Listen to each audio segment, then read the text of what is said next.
Tales of the Jedi. This I assume you've seen. Yeah, I forgot I watched it. All of it? Yeah, all 6 episodes. Yep. So they're short episodes, no longer than like 16 minutes at the longest, but they usually hover around 15. And it focuses on Count Dooku and Ahsoka mostly. 3 episodes of Count Dooku, 3 episodes of Ahsoka. Starting with Ahsoka, then 3 Count Dooku episodes, then 2 Count Dooku episodes, I think, or one, and then another Ahsoka episode, and then 2 Count Dooku. I forget how the order, but I just know there's like a gap in between the Ahsoka episodes. But it was very interesting to see Dooku's turn to the dark side because it he truly believed in the Jedi's mission, just not the way the mission was being carried out. And on his path to do what he thought was necessary for peace, he fell to the dark side, and that was just a very interesting story to see and to learn more about Count Dooku. Um, on the flip side, we see Ahsoka, another character who left the Jedi Order to pursue peace, except that she didn't fall to the dark side. She instead became, in a lot of ways, what the Jedi always should have been. Um, some people hate the term gray Jedi, but I actually think that it works very well. If we think about it as a spectrum from like the most rigid Sith, like Palpatine and his rule of two, which I feel like a lot of people take the rule of two as a hard rule, but it's not. It's more of a suggestion on his part because they tend to betray each other because they're evil, and they're very selfish. But like I said, it's a spectrum, and there could easily be people who lean more towards the middle, which I think the middle is more like just a force user of discernible affiliation who the rule of two might not apply to because they don't care about constantly getting power when it comes to the spectrum of Sith to the very center. And then the other opposite side, of course, is the Jedi Code with their rule of never getting attached and all that. And I would say Ahsoka exists in the gray area between a generic Force user and a Jedi, where she doesn't completely, as much as she tries, throw away her beliefs, and she still upholds a lot of the Jedi code, whether inadvertently or not. And because of that, she still, in a lot of ways, behaves as a Jedi, but adjusts the rules to suit what Jedi should truly be. So in that way, I feel like the term Great Jedi really works. Have you ever felt a certain way about the term Great Jedi? Not really. I mean, it was never really like a canon term. It's just been there. That's just been kind of like a fan term. I haven't really felt too strongly about it one way or the other. It's just, I don't know. The term was coined before I got into Star Wars, and it has just always been there to me. So how'd you feel about the show overall? I thought it was pretty good. I liked all of Dooku's episodes. I felt like Ahsoka's episodes were okay, except for the first one. I really felt like the first one was kind of pointless and really boring. I was hoping that it was going to go a direction which it did not go. But Was you hoping that Plo Koon would come in like pick her up? I really was, because I was like, there's no way that this entire episode is going to be about Ahsoka I getting agree. taken by the space saber tooth tiger. I agree, honestly. I feel like the Ahsoka episodes, I like the second one a lot.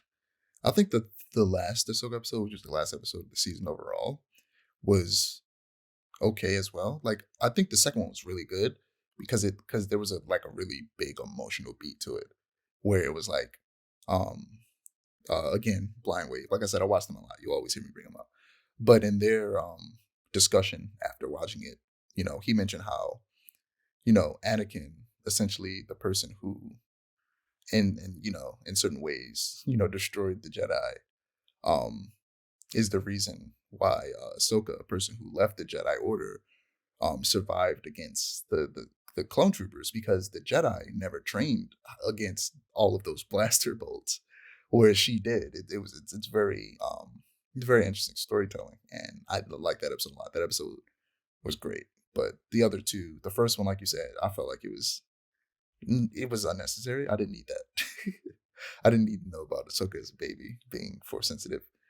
Um, and like I also hope that Plo Koon would have showed up, but he didn't. And also the last episode was I don't know, it was whatever. It wasn't bad, but it didn't interest me a lot. It was a scene pulled from the Ahsoka novel though that I've read. I think the only Star Wars novel I've ever read. So speaking of which, what Jedi stories would you like to see in like a season two? I just really want to see more Luke stuff. Anything Luke related would be great.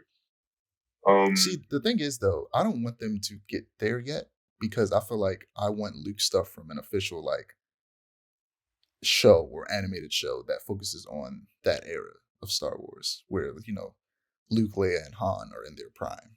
I would prefer that be its own show rather than having them show up in an anthology series.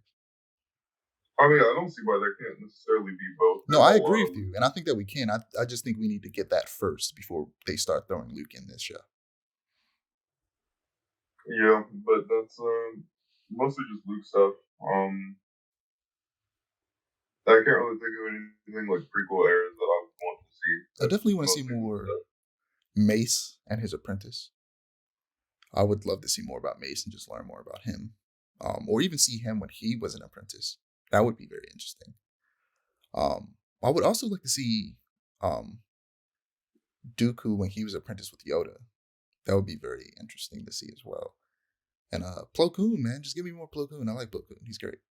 You know, Give me anything with Kit Fisto as well. yeah, I was thinking Kit Fisto would be dope as well. But what's the dude name? The dude that dated Asajj Ventress?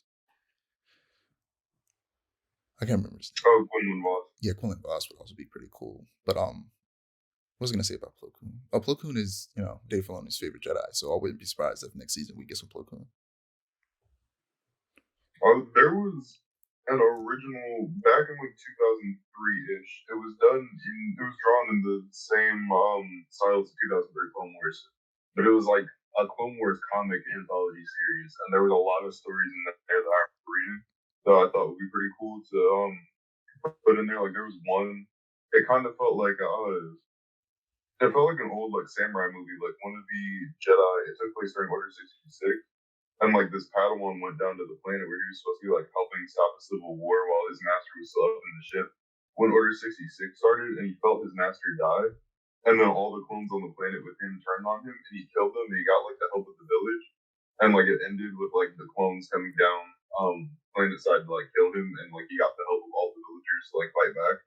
And that was pretty cool. I want to see something kind of like that. I think that would be pretty interesting to see. Similar to how the last episode adapted a portion of the Ahsoka novel, I think like a couple episodes focusing on Quinlan Voss that adapts the Asajj Ventress novel, but focuses on Quinlan's side of things, would actually be pretty interesting. I would prefer that whole comic just be adapted into its own like animated movie or um, kind of like special or something like that, like an hour special. But if they did it that way, I also wouldn't be mad. I might have to check out that novel sometime soon.